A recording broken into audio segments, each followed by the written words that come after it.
U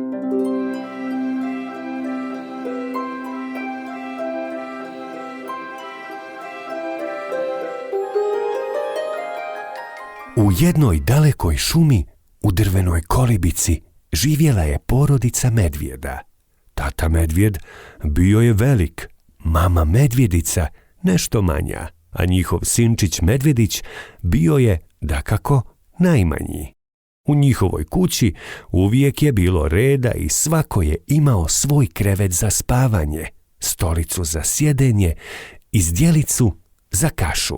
Jednog sunčanog proljetnog jutra mama medvjedica skuhala je za doručak finu kašu. Budući da je kaša bila jako vruća, porodica medvjeda odluči da pođu u šetnju šumom dok se kaša ne ohladi. U jednoj kući nedaleko od šume stanovala je djevojčica, Zlatokosa, sa svojim roditeljima. Imala je plave oči i dugu zlaćanu kosu, pa je zato i dobila ime Zlatokosa. Voljela je šetati šumom i po čitav dan igrala se na šumskoj livadi. Majka je često upozoravala Zlatokosu da se ne udaljava previše od kuće. I baš ovog sunčanog proljetnog jutra Zlatokosa poželje nabrati cvijeće. Toliko je uživala u mirisu šarenih cvjetića da nije ni primijetila da ulazi sve dublje u šumu. Odjednom se Zlatokosa našla pred drvenom kolibicom. Znatiželjna kakva je bila, odmah proviri kroz prozor. Ugleda lijepo prostrt stolić na kojem su bile zdjelice s hranom. Bez razmišljanja, Zlatokosa brže bolje otvori vrata i uđe u kolibicu. Unutra je sve mirisalo na finu kašu, a Zlatokosa je bila jako gladna. Priđe najvećoj zdjelici i okusi malo kaše. A joj, kaša je prevruća, umalo da nije opekla jezik.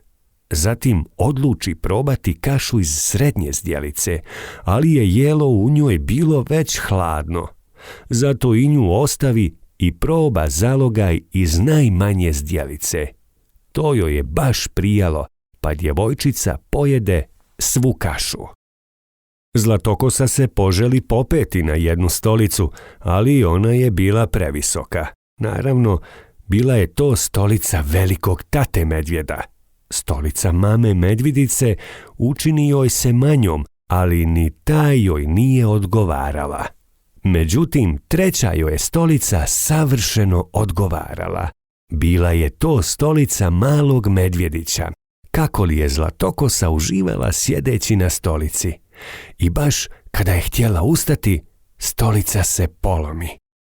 Sve je to strašno umorilo Zlatokosu, pa pođe nasprat gdje nađe 3 kreveta. Prvo skoči na krevet tate medvjeda, ali on bijaše odveć tvrd. Potom leže na krevet mame medvjedice, ali on je pak bio odviše mehak. Konačno se ispruži po krevetu malog medvjedića. Tu joj je bilo baš kako treba. Zlatokosa je slatko usnula. Dok je ona tako bezbrižno snivala, u kolibicu su se vratili njeni stanari. Tata medvjed, mama medvjedica i mali medvjedić. Kad tata medvjed ugleda kašiku u svojoj zdjeli, reče svojim snažnim i dubokim glasom: Neko je dirao moju kašu. I mama medvjedica reče: Neko je dirao i moju kašu.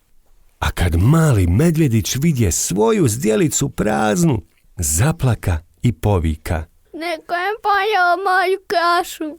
A kad su pogledali uokolo, medvjedi su imali šta vidjeti. Najprije reče tata medvjed: Neko je sjedio na mojoj stolici. Mama medvjedica zatim dodade: Neko je sjedio i na mojoj stolici.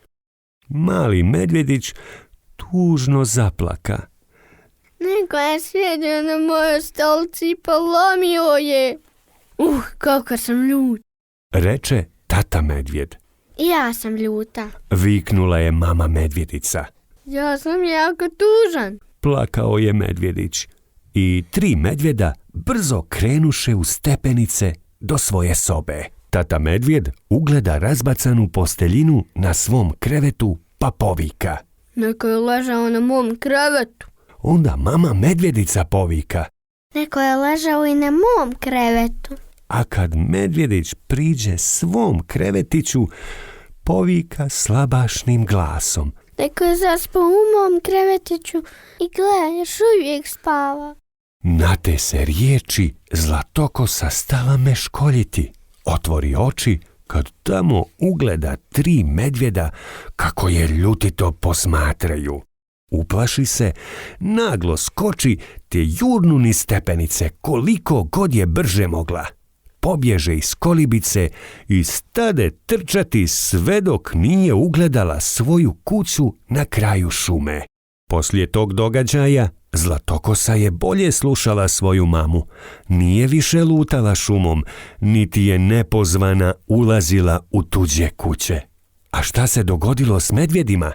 Tata medvjed, mama medvjedica i mali medvjedić skuhali su novu kašu, popravili polomljenu stolicu, poravnali svoje krevete i više nikada nisu izašli iz kolibe, a da nisu zaključali ulazna vrata.